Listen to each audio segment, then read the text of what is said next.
જો વિદ્યાર્થી મિત્રો ફરી પાછું તમારું સ્વાગત છે બેઝિક જ્ઞાનમાં.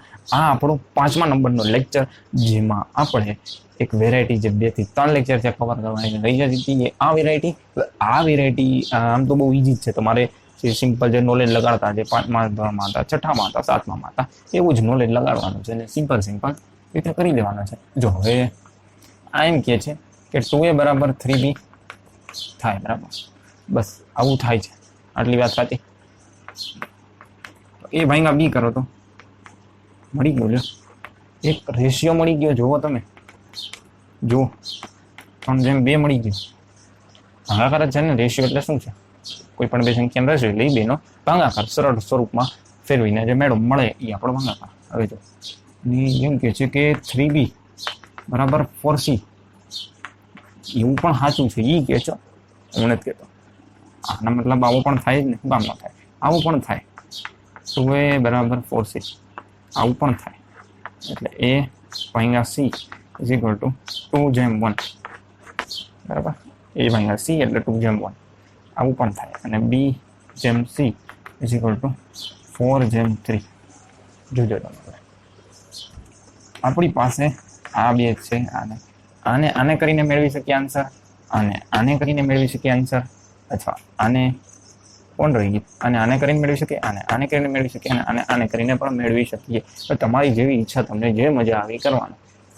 હું તમને બે રીતે બતાવી દઉં, ત્રીજી રીતે તમે જરૂરથી વેરીફાઈ કરી લેજો, બરાબર? હવે જુઓ, એ અહીંયા શું છે, આપણે a/b/c નીકાળવાનું છે. 3/2 આટલું તો છે. હવે આ જોઈએ. હવે ચોકલેટનો જ આપણે એક્ઝામ્પલ લઈએ છીએ કે એ ભાઈને 3 ચોકલેટ આપીએ, ત્યારે બી ભાઈને 2 ચોકલેટ આપીએ.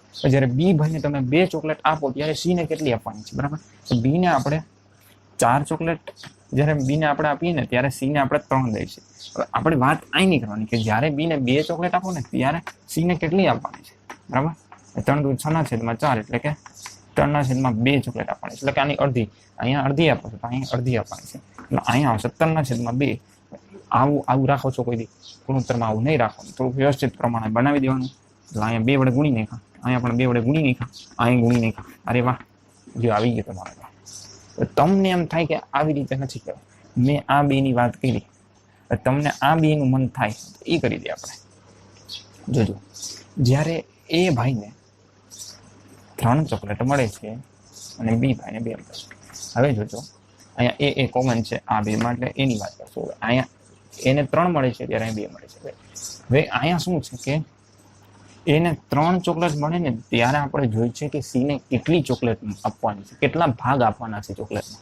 ચોકલેટના અહીંયા 3 ભાગ આપીએ છીએ એને, ત્યારે ચોકલેટના 2 ભાગ બીને દેવાના છે. હવે જ્યારે ચોકલેટના 3 ભાગ એને આપીએ, ત્યારે સી ને કેટલા ભાગ દેવાના છે એ મેળવવાનો છે. હવે એને આપણે 2 ભાગ દઈએ, ત્યારે તો ખબર જ છે કે આપણે 1 ભાગ સી ને દેવાના છે. પણ હવે જ્યારે આપણે 3 ભાગ માટે આપણે વિચારવાનું છે કે જ્યારે એને 3 ભાગ દઈએ, ત્યારે સી ને કેટલા ભાગ દેવા એ વિચારવાનું છે. એટલે આપણો ગુણોત્તર મળી જાય. ગુણોત્તરમાં શું છે કે જ્યારે આને આટલું દેતા હોય, ત્યારે આને કેટલું દેવાનું. તો જોવું જોઈએ, આના બરાબર આવ્યું 3/2. મૂકી દો અહીંયા 3/2. આવી રીતના ગુણોત્તર રખાય નહીં, ગુણી નાખો 2 વડે 4. શું એવું? આ જ આવી ગયું. એટલે આમાંથી તમે ડાયરેક્ટ આવું નીકાળી શકો. બહુ ઈઝી છે, કાંઈ આપણે આમાં બહુ વિચારવાનું નથી, બરાબર? જો મને મન થતું હોય તો એક વેરાયટી હજી કરી લઈ. ચલો આપણે કરી લઈએ એક વેરાયટી. હા, એ બરાબર 2b બરાબર 2c. આ શું કહે છે ખબર? એ બરાબર 2b થાય છે અને 2b બરાબર 2c પણ થાય છે, બરાબર? આવી વાત છે. એ બરાબર 2b થાય છે. તો a/b ઇઝ ઇક્વલ ટુ 2/1 અને b/c is equal to, sorry, અહીંયા 3 કરી નાખો તો, 3 કરી નાખો, બરાબર? એટલે b/c ઇઝ ઇક્વલ ટુ 3/2. હવે જોજો, આટલું તો મળી જ ગયું છે. આટલું લખી નાખો આપણે, બરાબર? આના પ્રમાણે. હવે જોજો, આટલું લખી નાખો, રેડી? આનું આપણે બાકી છે જે ક્વેશ્ચન માર્ક છે, બરાબર? હવે જુઓ, જ્યારે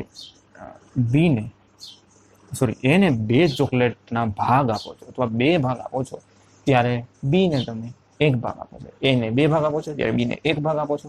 હવે વાત એવી છે કે હવે બી ને 1 ભાગ આપો, ત્યારે સી ને કેટલો ભાગ આપવાનો છે? બી ને 1 ભાગ આપો, ત્યારે સી ને કેટલા ભાગ આપવાના, બરાબર? અહીંયા સી ની વાત છે. હવે જુઓ, અહીંયા તો આપણને આપેલું છે કે જ્યારે બી ને 3 ભાગ આપો, ત્યારે તમે સી ને 2 ભાગ આપો છો તો મળી ગયું. જુઓ અને આની વડે ગુણી નાખો એટલે 2/3 2/3 આવી ગયું. એટલે આવા ફોર્મમાં રખાય નહીં. એટલે 2 3 વડે ગુણી નાખો એટલે અહીંયા 6 આવશે. 3 વડે ગુણી નાખો એટલે 3 આવશે. 3 વડે ગુણી નાખો એટલે 2 આવશે. થઈ ગયું કામ તમામ. અરે વાહ વાહ વાહ. બરાબર. આ આપણો જે કન્સેપ્ટ હતો એ ધ્યાનમાં રાખી લેવાનો છે. જનરલી અમે કઈ ભાગને રિલેટેડ એક ચર્ચા કરી લઈએ અને પછીનું વસ્તુ આપણે નેક્સ્ટ લેક્ચરમાં જોશું. બરાબર. કેવી વાત છે કે ત્રિકોણના છે ને આ ત્રિકોણ બરાબર ના 3 ખૂણાનું જે માપ છે ને આ પ્રમાણે વહેંચાયેલું છે. 1/2/3. એ ખૂણા માટે બી ખૂણા માટે સી આવી પ્રકારનું આપણને આપી દીધું છે. તો 3 ખૂણાના માપ અંશમાં મેળવવાના છે. બરાબર.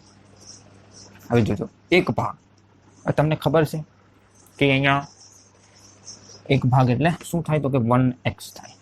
કારણ કે જે રેશિયો હોય ને 2x અને જે 3 છે બરાબર આ બેનો માની લો રેશિયો લે તો 1/2 આવે તો એક્સમાં તમે ગમે એ મૂકી શકો ગમે એટલે અહીંયા સેટિસ્ફાઈ કરે. એટલે 2/4 પણ હોઈ શકે તો ગમે તે હોઈ શકે. બરાબર. જે આપણને નથી ખબર એટલે અહીંયા આપણે x લઈએ છીએ ભાગ છે એટલે 1x ભાગ પ્લસ 2x ભાગ. આ પહેલો ખૂણો બીજો ખૂણો ત્રીજો ખૂણો એટલે 3x.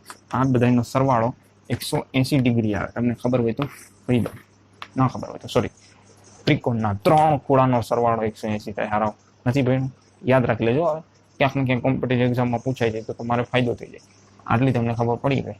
3 ને 2 5 1 6 180 અંશ અને 6 વડે ભાંગી નાખો એટલે 30 અંશ આવશે. બરાબર. અને 1x ભાગ આપવાનો હતો એટલે એક ખૂણાનું માપ થઈ જશે 30 અંશ, બી નું માપ થઈ જશે 60 અંશ, સી નું માપ થઈ જશે 90 અંશ. એટલે આ પ્રકારનો કંઈક ત્રિકોણ બની જશે. અહીંયા 90 અંશનું થઈ ગયું, અહીંયા 60 થઈ ગયું. એટલે આ વેરાયટી ખાસ ધ્યાન રાખી લેજો. હજી એક આપણે ક્વેશ્ચન લઈ લઈએ કે જેમાં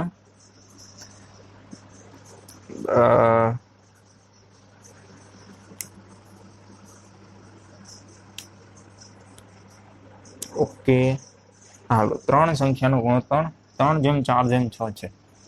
3 સંખ્યાનો જે કંઈ ગુણોત્તર છે એ સંખ્યા બી સંખ્યા અને સી સંખ્યા એ છે 3/4/6. બરાબર. આવી વાત છે. તો એમાં 4 ઉમેરી દેતા આ બધામાં +4 ઉમેરતા શું થાય છે કહું તમને. ગુણોત્તર ફરીને કેટલો થાય છે કહું 10/12/16 થઈ જાય છે. 10/12/16 એટલે સોરી એટલે 5/6/8. અહીં તો આમ પણ આપે તમારે સાદું રૂમમાં કન્વર્ટ કરી દેવાનું. એ 2 વડે ભંગાઈ જશે તો ભાંગી નાખો. જનરલી આમ આપે તો નહીં પણ તમારે ધ્યાન રાખવાનું. હવે આ ગુણોત્તરમાં ફેરવાઈ જાય છે તો તમારે કહેવાનું છે a + b + c. હવે જુઓ 3 ભાગ એને મળે છે, 4 ભાગ 3 ભાગ એ લઈને બેઠો છે, 4 ભાગ આ લઈને બેઠો છે, 6 ભાગ આ લઈને બેઠો છે. એટલે જે 3x છે ને 3x માં 4 ઉમેરી દીધા તમે. બરાબર. અને 4x છે એમાં પણ તમે 4 ઉમેરી દીધા. તો એનો જે નવો રેશિયો આવે છે ને એટલે આ બીની જ વાત કરું છું. આ બીમાં 4 ઉમેરતા 5/6 આવે છે. જોજો બરાબર શું આવે છે 5/6 આવે છે. એટલું કરવાથી તમને ડાયરેક્ટ મળી જ જાય છે. તો હવે આમ કરી નાખો આખાનો ગુણાકાર આની સાથે એટલે 4×5 = 20x અને 4×5 = 20 અને અહીં આવશે 6×3 = 18x, 6×4 = 24, 18x એટલે અહીં આવશે 2x, અહીંથી અહીં આવશે 4, x = 2. એટલે એક ભાગની કિંમત થઈ જશે 2. એટલે એક ભાગની અહીંયા આપણે તો એની શું થઈ જશે કિંમત 3 ભાગ છે 3x ભાગ એટલે એનો મતલબ 3 × 2 = 6 થઈ જશે. અહીંયા થઈ જશે 8, અહીંયા થઈ જશે 12. એટલે આ એ મળી ગયા, બી મળી ગયા, સી મળી ગયા.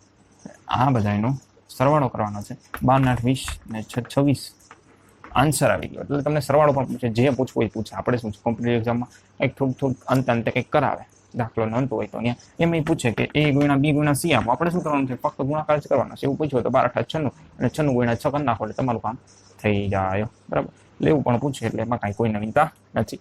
આ 2 ગ્રેટીના ક્વેશ્ચન જોયા. હવે આપણે જોશું કે કેવા પ્રકારના ક્વેશ્ચન જોશું કે હા કે કોને કેટલી રકમ મળે, આ બે વચ્ચે આટલા ભાગમાં વેચવાનું છે, કે જે પગાર છે તે કોઈ તેના પુત્રને આટલો આપે છે પગાર અને આટલો આપે છે, તેનું પ્રમાણ આટલું છે અને ટોટલ એની આવક આટલી હતી ને, એટલે આવું બધું રિલેટેડ ક્વેશ્ચન આપણે જોવાના છીએ નેક્સ્ટ લેક્ચરમાં. તો મળીએ નેક્સ્ટ લેક્ચરમાં. જો મન થાય ને તો સબસ્ક્રાઈબ જરૂરથી કરજો. મળીએ પછીના લેક્ચરમાં.